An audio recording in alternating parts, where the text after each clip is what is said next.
ఈరోజు మనం society subject నుంచి మ్యారేజ్ అనే కాన్సెప్ట్ని డిస్కస్ చేయబోతున్నాం. సో మ్యారేజ్ అంటే it's a universal social institution.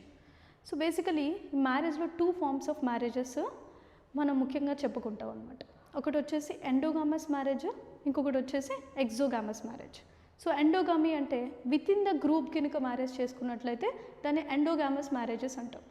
So with in the group అంటే సేమ్ క్యాస్ట్, సేమ్ రిలీజన్.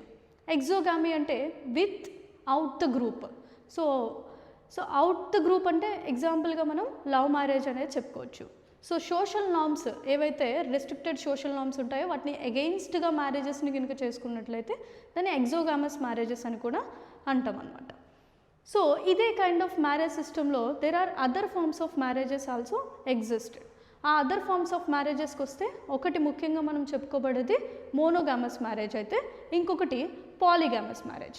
మోనోగామీ అంటే single wife single husband. So ఈ మోనోగామీలో ఇంకా 2 టైప్స్ ఉన్నాయి. ఒకటి సీరియల్ మోనోగామీ, ఇంకొకటి స్ట్రైట్ మోనోగామీ. సీరియల్ మోనోగామీ అని మనం దేన్ని చెప్పుకోబడుతున్నాము అంటే ఒక వైఫ్ అంటే స్పౌజ్ యాక్సిడెంటల్లీ లాస్ అయితే అంటే డైవర్స్ ఇచ్చినా లేకపోతే చనిపోయినా ఇంకొక స్పౌజ్ని మ్యారేజ్ చేసుకుంటే దాన్ని సీరియల్ మోనోగామీ అంటాం. ఒకవేళ స్ట్రైట్ మోనోగామీ అంటే విడోవర్ విమెన్ అయినటువంటి విమెన్కి మళ్ళీ ఇంకొక హస్బెండ్ ఇచ్చి పెళ్ళి చేయకపోతే, హస్బెండ్ చనిపోయిన తర్వాత పెళ్ళి చేయకపోతే దాన్ని స్ట్రైట్ మోనోగామీ అంటాం. సో ఇప్పుడు స్ట్రైట్ మోనోగామీ అయితే ప్రాక్టీస్లో లేదు, బట్ సీరియల్ మోనోగామీ అయితే ప్రాక్టీస్లో ఉంది. అదే పాలిగమీ అయితే basically men is having multiple wives and women is having multiple husbands. దీన్ని మనం విమెన్కి మల్టిపుల్ హస్బెండ్స్ ఉంటే దాన్ని పాలియాండ్రీ అంటాము.